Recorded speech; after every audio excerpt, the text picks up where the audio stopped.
Assalamualaikum warahmatullahi wabarakatuh. Kita tentu menginginkan doa yang mustajab atau cepat terkabul. Namun seringkali kita tidak tahu bahwa doa seperti apa yang mustajab. Atau kita tak tahu bahwa kita termasuk hamba yang akan cepat terkabul doanya bila mau berdoa. Karena itu, selayaknya kita tahu siapa saja golongan hamba yang mustajab atau cepat terkabul doanya. Boleh jadi kita sedang termasuk ke dalam golongan tersebut, sehingga bisa memanfaatkan kesempatan yang ada.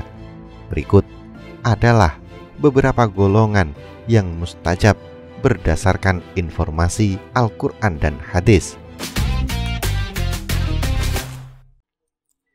Pertama, hamba yang terzalimi. Disebutkan saat mengutus Mu'ad ke Yaman, Rasulullah SAW berpesan, takutlah terhadap doa orang yang terzalimi, sebab di antara doanya dengan Allah tidak ada penghalang. Hadis riwayat Ahmad. Dalam riwayat Abu Dawud dari Abu Hurairah, Rasulullah SAW menyatakan, walaupun orang yang terzalimi tersebut seorang yang ahli maksiat, doa orang yang terzalimi itu mustajab meskipun ia seorang ahli maksiat, sebab kemaksiatannya untuk dirinya. Bahkan dalam riwayat Ahmad dari Anas disebutkan, walaupun orang yang terzalimi itu seorang non-muslim. Kedua, orang tua kepada anaknya.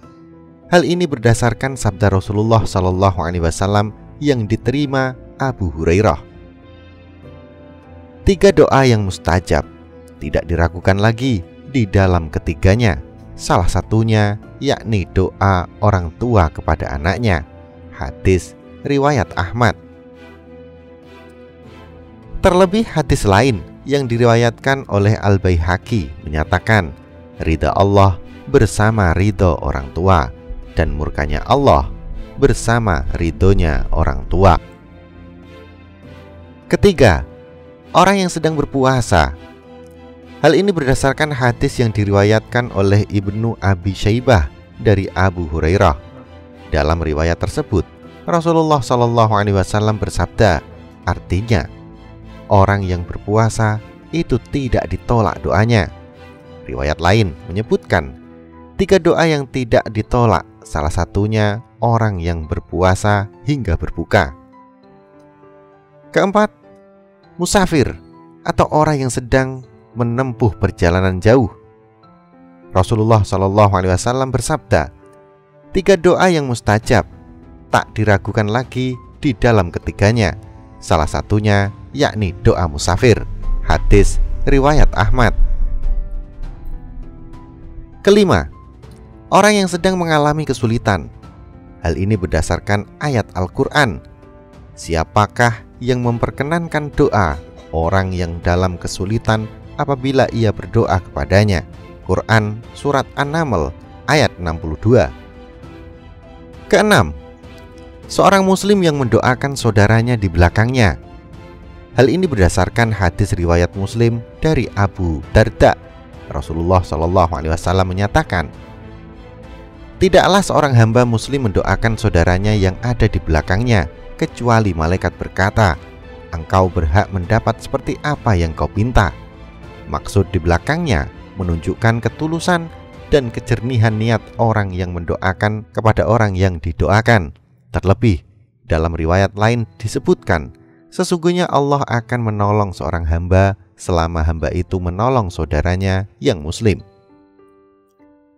Ketujuh, anak yang soleh dan berbakti kepada kedua orang tuanya. Hal ini berdasarkan hadis riwayat Malik dari Abu Hurairah. Dalam riwayat tersebut, Rasulullah SAW bersabda, ketika anak Adam meninggal, maka terputuslah amalnya kecuali 3 perkara: sedekah jariyah, ilmu yang bermanfaat, dan anak soleh yang mendoakannya.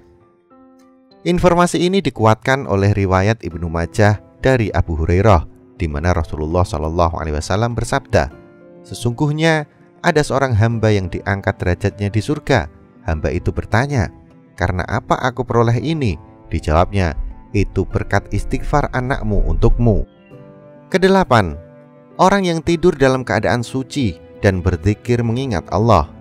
Sesuai dengan hadis riwayat Ahmad dari Mu'ad bin Jabal, disampaikan Rasulullah SAW, "Tidaklah seorang muslim tidur dalam keadaan berzikir dan suci, kemudian terbangun di waktu malam dan memohon kebaikan dunia dan akhirat, kecuali Allah akan mengabulkan permintaannya." Makbulnya doa orang yang bangun tidur juga disebutkan dalam hadis riwayat Ahmad dan Ubadah ibnu Samit. Rasulullah SAW menyebutkan bahwa siapa saja yang terbangun malam lalu membaca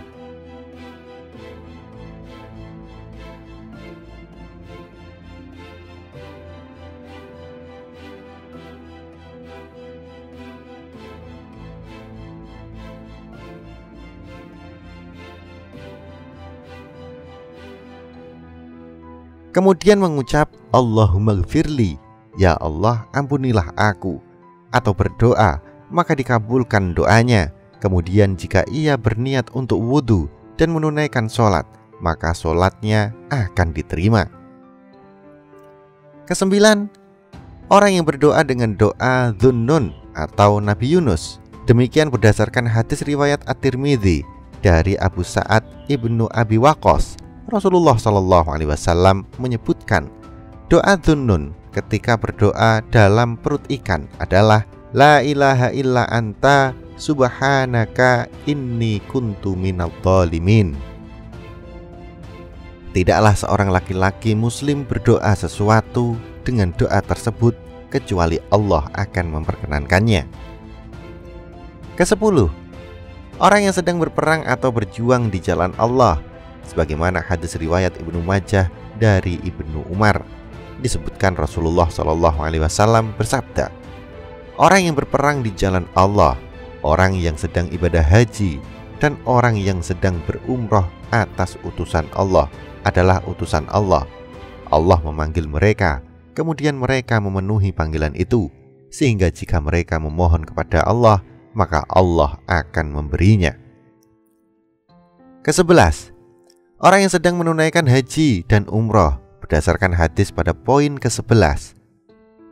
Orang yang berperang di jalan Allah, orang yang sedang ibadah haji, dan orang yang sedang berumroh adalah utusan Allah. Allah memanggil mereka, kemudian mereka memenuhi panggilan itu, sehingga jika mereka memohon kepada Allah, maka Allah akan memberinya. Ke-12, pemimpin yang adil. Sebagaimana hadis dalam Musnad Ihaq dari Abu Hurairah, di mana Rasulullah SAW bersabda, pemimpin yang adil itu tidak ditolak doanya. Ke-13, orang yang banyak mengingat Allah. Sebagaimana hadis berikut, 3 golongan yang tidak ditolak Allah doanya, salah satunya orang yang banyak mengingat Allah. Hadis riwayat Al-Baihaqi.